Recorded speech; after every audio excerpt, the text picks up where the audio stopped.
name's Ken Thompson. I'm a Senior Product Marketing Manager for Microsoft Azure, and I look after open source DevOps. So work really closely with the chef of the company and chef of the community to make sure chef products and tools and projects work really great on Azure. Whether you're doing it on a small scale or on a hyperscale, the ability to automate is fundamental to cloud adoption and having successful cloud adoption. And pairing tool suites like Chef Automate and the open source projects with the flexibility and availability of cloud resources on Azure is just a great fit for customers. The nice thing about the Chef technology for customers is they can apply a standardized automation both in Azure on anything that they're migrating or net new deployments, but they can also apply the same toolset, processes, and methodology to their existing investments. I think that's super appealing to customers to have consistency in terms of how they manage disparate environments. We've got Chef Automate is available both in Azure and Azure Stack for customers running Azure Stack on premise. So that's kind of the main starting point of how they can consume Chef products. We've got Visual Studio Code, and there's a bunch of great Chef extensions for Visual Studio Code, which is our open source lightweight cross-platform code editor.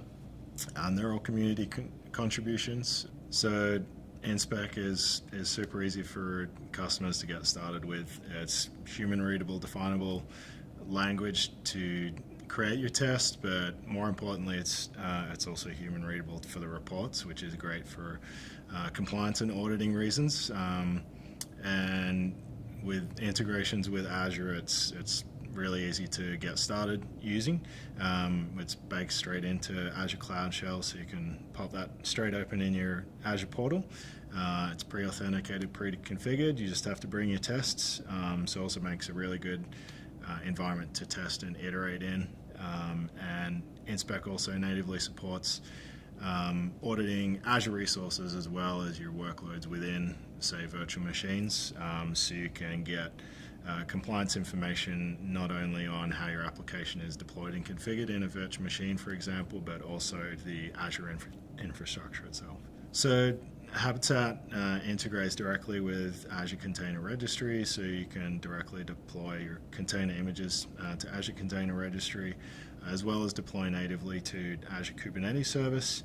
And I think that the really nice thing about Habitat is that it kind of removes the need for customers to make a bet on the target platform right now. I think the best thing, again, is the ability to apply the same tooling and methods to your on-premise workloads and your existing or legacy workloads as well.